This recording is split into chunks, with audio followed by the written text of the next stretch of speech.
우리 아이 수학 공부 시행착오 없이 제대로 공부를 하려면 장기 계획이 중요합니다. 초등수학 6년 계획 딱 2가지만 기억하시면 돼요.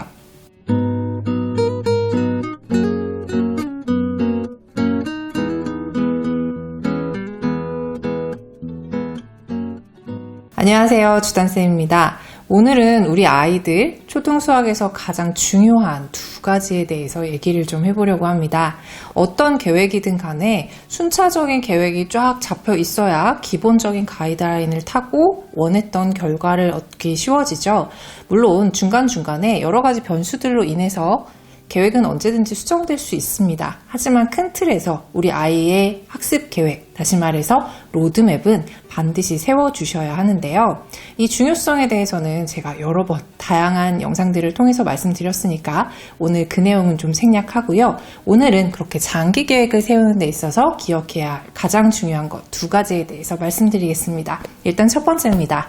가이드라인은 필요하다. 더불어 우리 아이의 객관적인 위치는 꼭 파악해야 한다 입니다. 보통 어떤 계획을 세우는 데 있어서 가장 먼저 선행되어야 할 것은 목표죠. 우리 아이들이 어떤 목표를 향해서 초등수학을 할 것인가에 대해서 구체적으로 생각을 해보셔야 하는데요.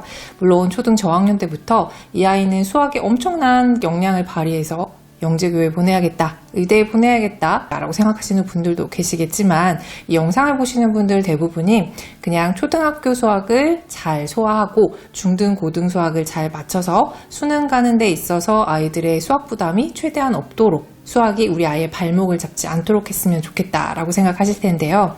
그러려면 저는 항상 1년 정도 선행을 최대 목표로 세우시라고 말씀을 드립니다.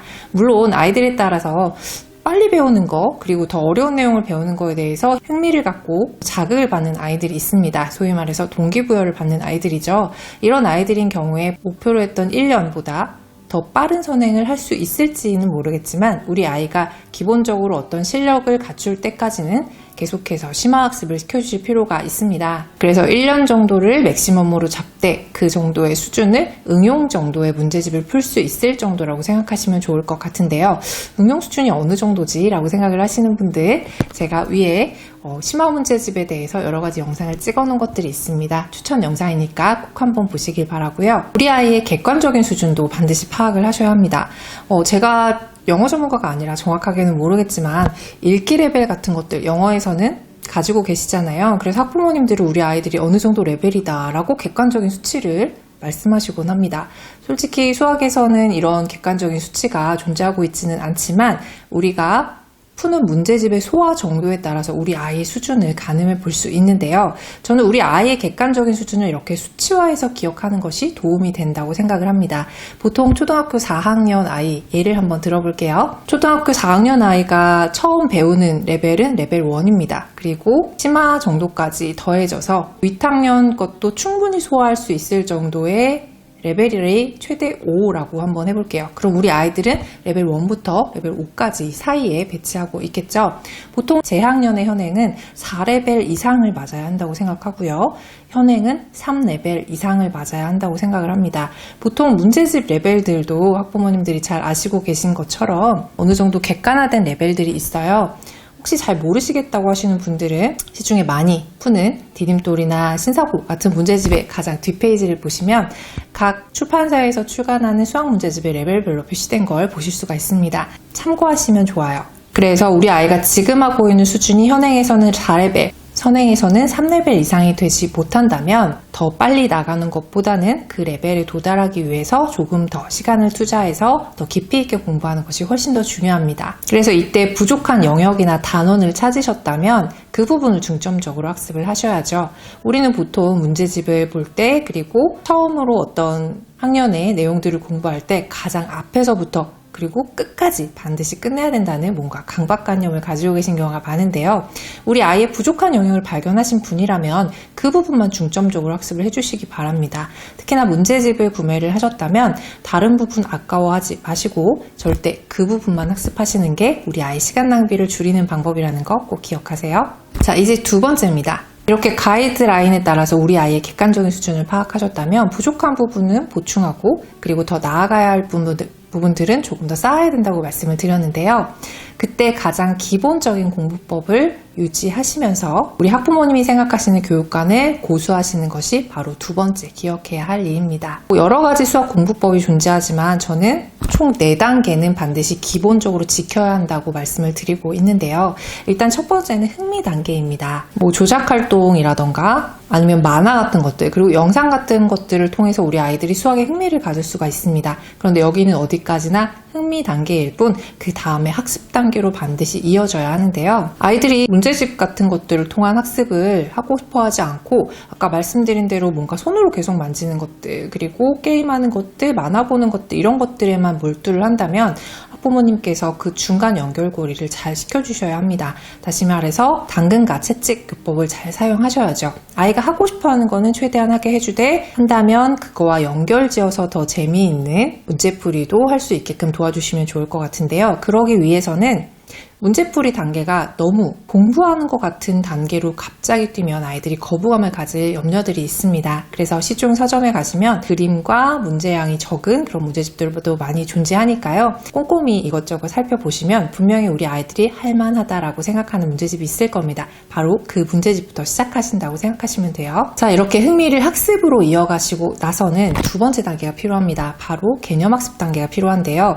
제가 많이 말씀을 드렸죠. 연산에서도 개념학습이 되지 않고 바로 문제집을 푸는 연습을 하기 시작하면 우리 아이들이 나중에 더 어려운 내용들을 배우기 시작을 했을 때 문제풀이 요령은 익혀서 대응할 수 있을지 모르지만 깊이 있는 개념학습이 되지 않은 상태에서는 문제에서 물어보고자 하는 본질을 파악하기가 매우 힘들어진다고 많이 말씀을 드렸었는데요. 그렇기 때문에 연산을 포함해서 모든 수학 영역은 개념학습이 가장 먼저입니다. 개념학습은 저는 크게 두 가지로 가능하다고 생각하는데요. 교과서와 그리고 독서를 통해서 가능합니다. 우리 초등아이들 교과서 한번 보셨죠? 생각보다 그렇게 빽빽하지 않고 생각보다 재미있는 내용들이 많이 들어있습니다. 그리고 아이들이 읽고 대답하는 내용들이 많이 구성이 되어 있는데요.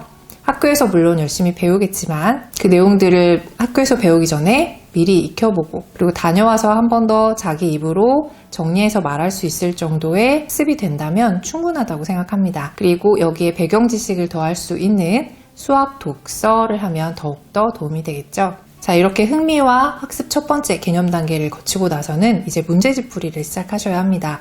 우리 아이에게 적합한 문제집은 어떤 수준인지 잘 알고 계시죠? 자, 플러스 1, I 플러스 1이라고 항상 말씀을 드리는데요.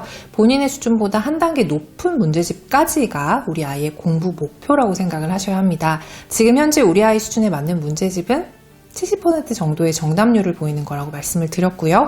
이 문제집을 끝낼 때는 오답까지 모두 다 해결하고 나서 90% 이상의 정답률을 갖추었을 때 다음 단계의 문제집으로 넘어갈 수 있다고 말씀을 드렸습니다. 그래서 우리 아이 수준에 맞는 문제집을 공부하는 것, 그리고 I 플러스 1, 한 단계 높은 수준의 문제집, 이걸 소위 심화 문제집이라고 얘기하는데요.